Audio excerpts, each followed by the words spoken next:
talk a bit about, the two ladies here have been in advocacy on rape and domestic violence for upwards of 10, 15 years, so they provide a bit more perspective. I'll let them introduce themselves, save a bit of time, and we'll just sort of go around and we'll come back to the discussion. Sorry, when you said introduce themselves. Sorry. So sorry. I always say ladies first, so I was going to let you go. My name is Ifeoma Williams. Share a bit of your story. Some there in advocacy. Why are you interested in the issue? Why did you want to do that? Well, I'm a media executive. I manage MTV Networks Africa. I'm the country manager for Nigeria. This year, MTV is doing a lot to empower the youth. We have some CSR initiatives as well. One of them is Sugar, which is the fight against HIV. But what MTV is trying to do as an authority in the youth space, because the youth trust us and are loyal to us, is we're trying to lend our voice to causes such as this. So when I was called upon to speak, it definitely is part of our plans. So this is why I'm here. Okay, my name is Princess Olufemi-Kayode. I work with Media Concern Initiative. MediaCon started in about 2000, but went into the structure, sort of have a structure in 2002. But then we started to bring the silence on sexual violence by doing a huge media campaign, working with the media particularly then, and to put the issue right in the face that it was happening to children particularly. And why did we pick children? We picked children then because adults can actually decide whether or not they want to prosecute. But for children, there's really nobody fighting for them.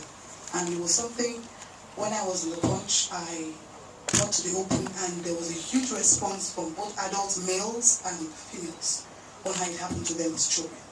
And that became something we needed to bring into the front burner for both policymakers and both parents and both adults. Believing adults hold the responsibility to protect children.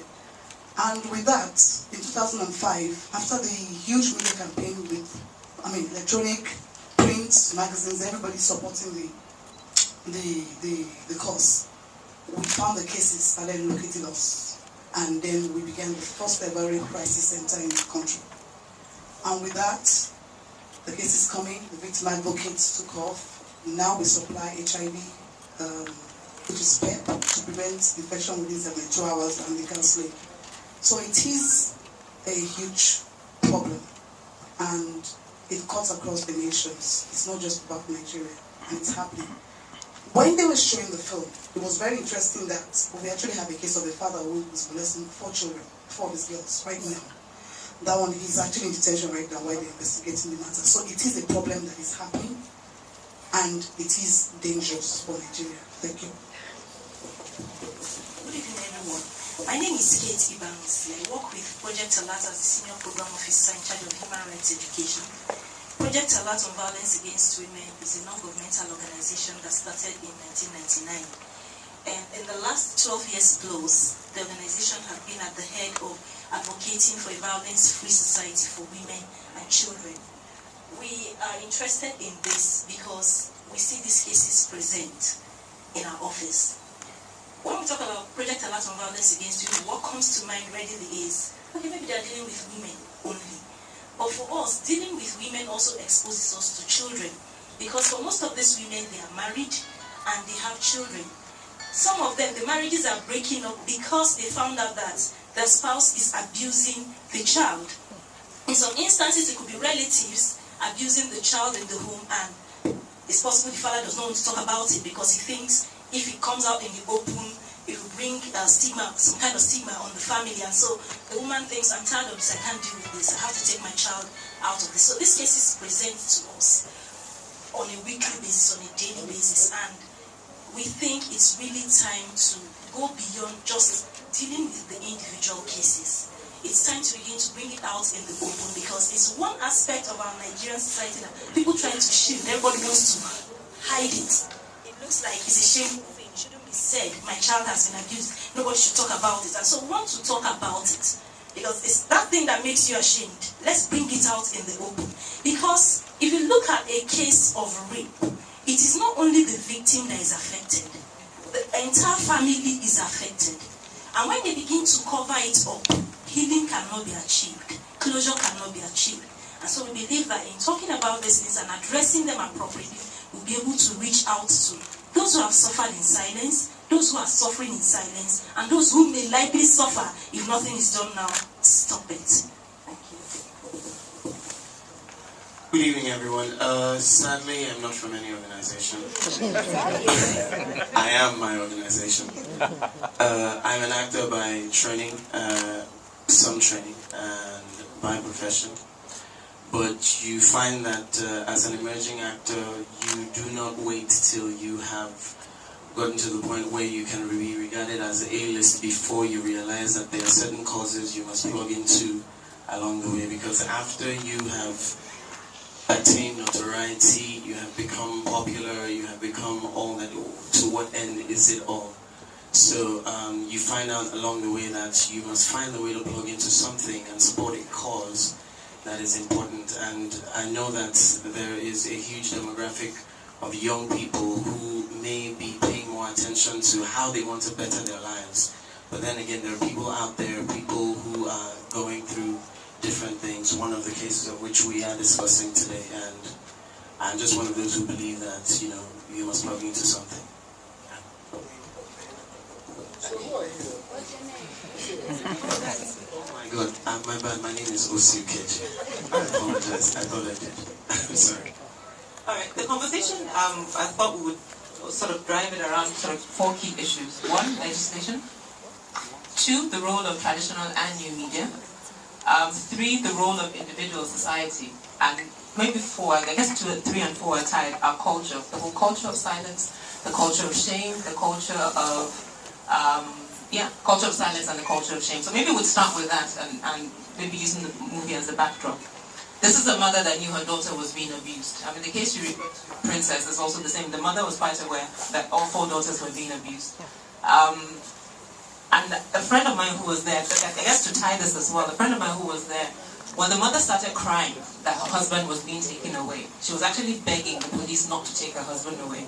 Now she, as an outsider, felt a bit disturbed and almost wanted to be like, well, do we really need to do anything? Lagos State actually has very strict laws. So if you report a case, the perpetrator gets immediately detained. There's a statement and then there's an investigation. Now she felt a bit disturbed because of the way the mother was behaving. She was thinking about the children, did you really need to go there? Maybe we could work something out. But it says a lot to the whole idea of being silent. Because if someone who's aware, knows the rules, knows the laws, knows the issues, she knows what the issues are, she knows there are 4 girls who are being abused, but seeing a woman wailing and crying because her husband is going, don't take him, please, what am I going to do? That kind of a reaction, getting her to now almost have second thoughts about that. So I wanted to just hear a bit about your thoughts about what, both as sisters, as mothers, as cousins, how do we help? And also from your point of view, how do we intervene, so to speak?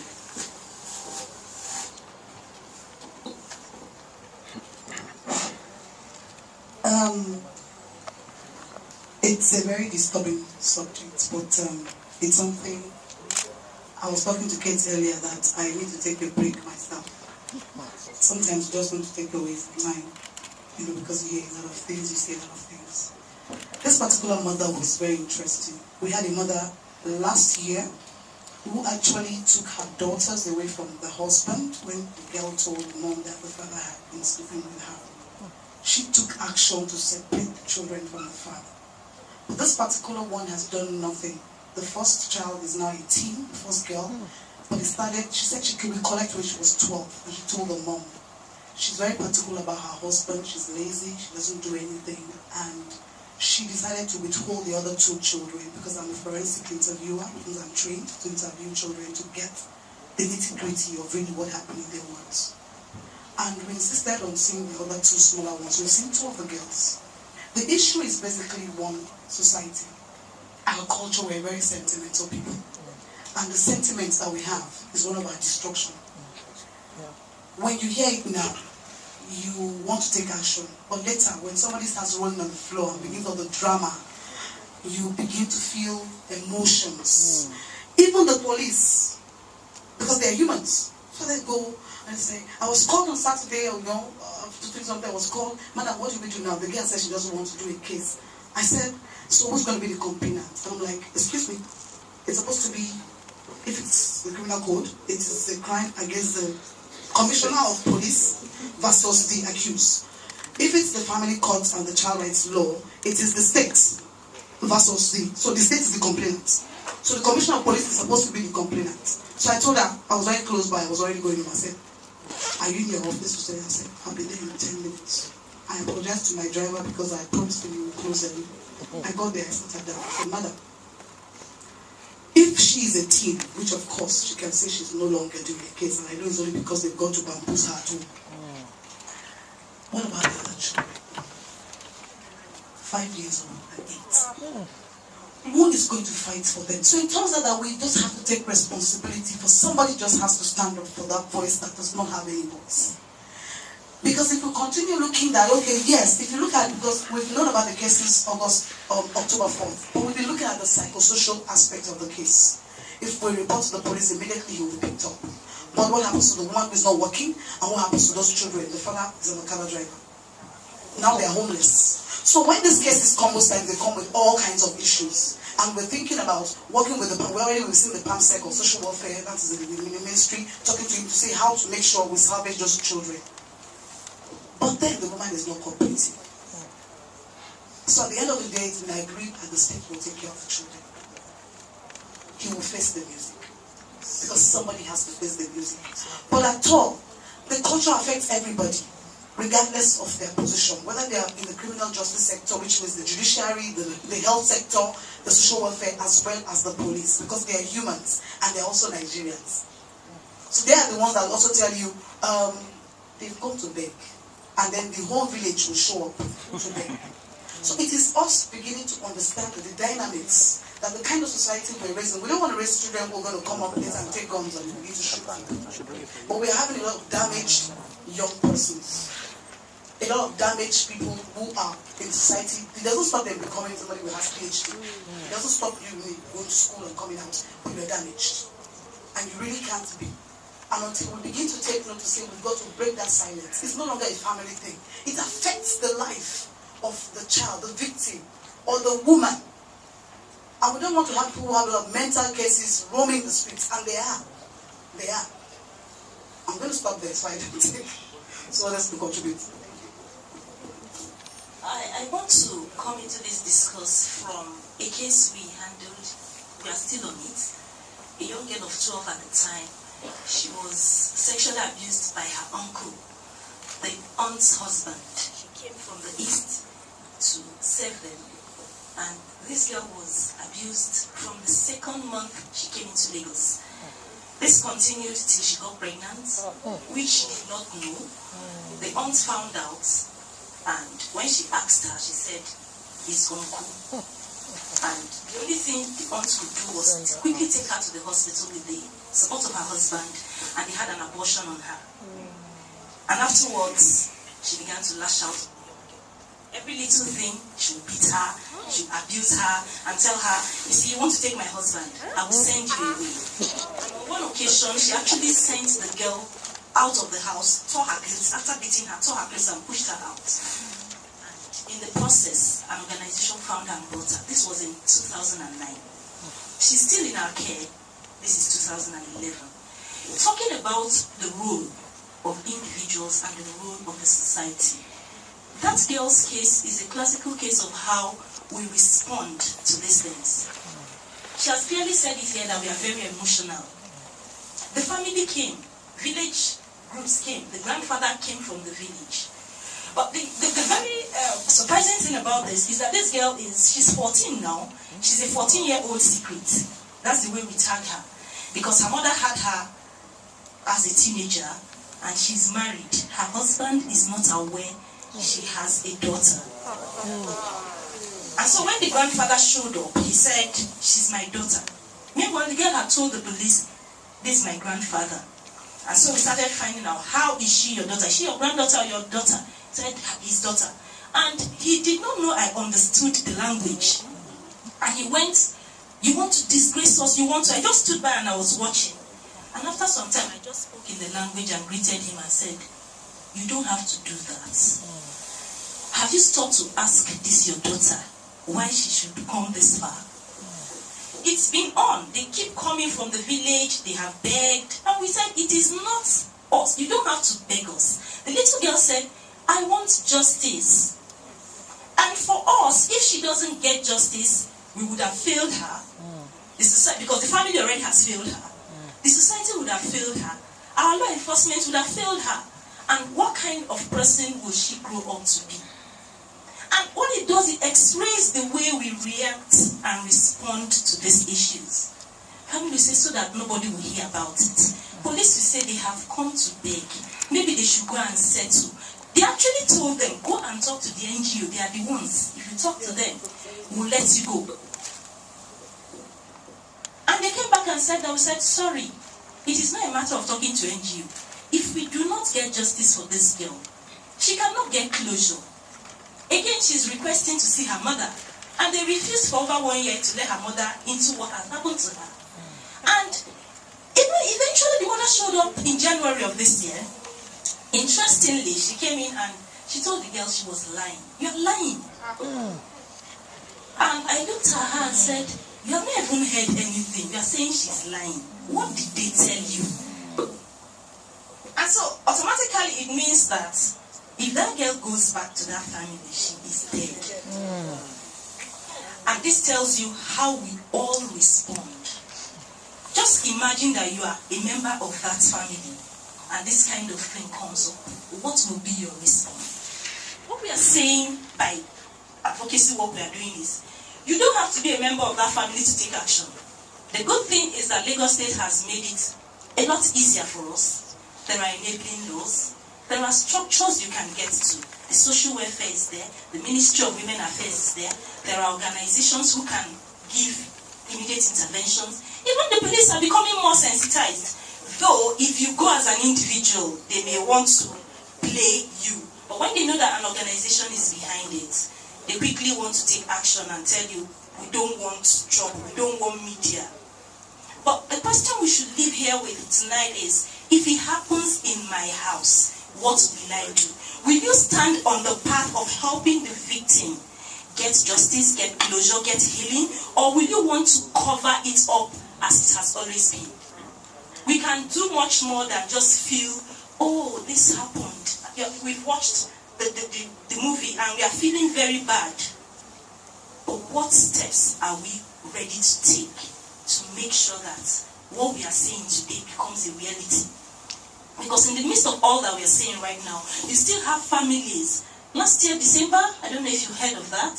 Last year, November, a young girl of 14 was brought into the office and the father came with her and a Muslim cleric came to report on their behalf. This girl was sexually abused by her pastor, got her pregnant, took her for a quack abortion that was incomplete. And the girl almost died. And when the father found out, he said, I want help. I want him punished. And they came into the office. We got talking. We got the media involved. By the next morning, the media guys were calling the man to say, okay, we are going to the police station. We need to get more. He said, I'm sorry, I don't want to continue. Clearly. And they began to call us and say, what is happening? We said, well, the way it is right now, we need to get him. Because the girl is 14. If he decides to keep that girl away, nobody can access her. Let's even get him to give the girl the support she needs. But this man backed out, simply because some group of people went to him and begged him and promised to pay hospital bills. And he sold his daughter's future.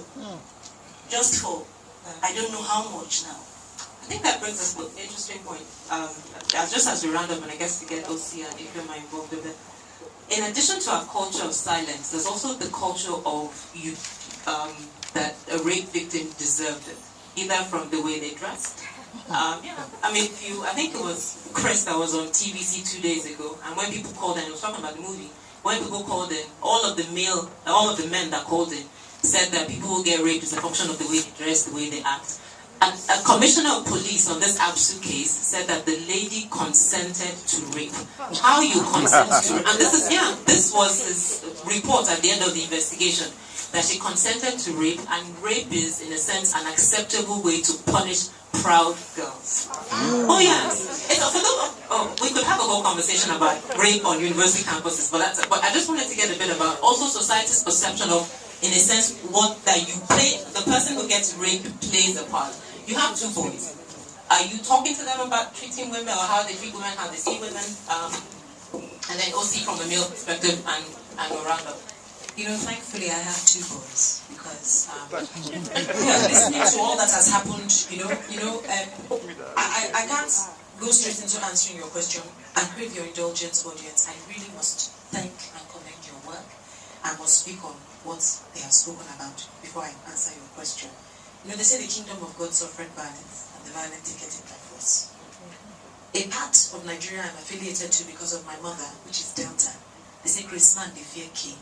Do you remember why? War against indiscipline. It was a bold step we took.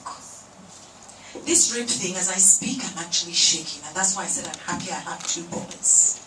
Because God forbid the husband that will touch a daughter. There's no need for police or Lagos State. I will kill him.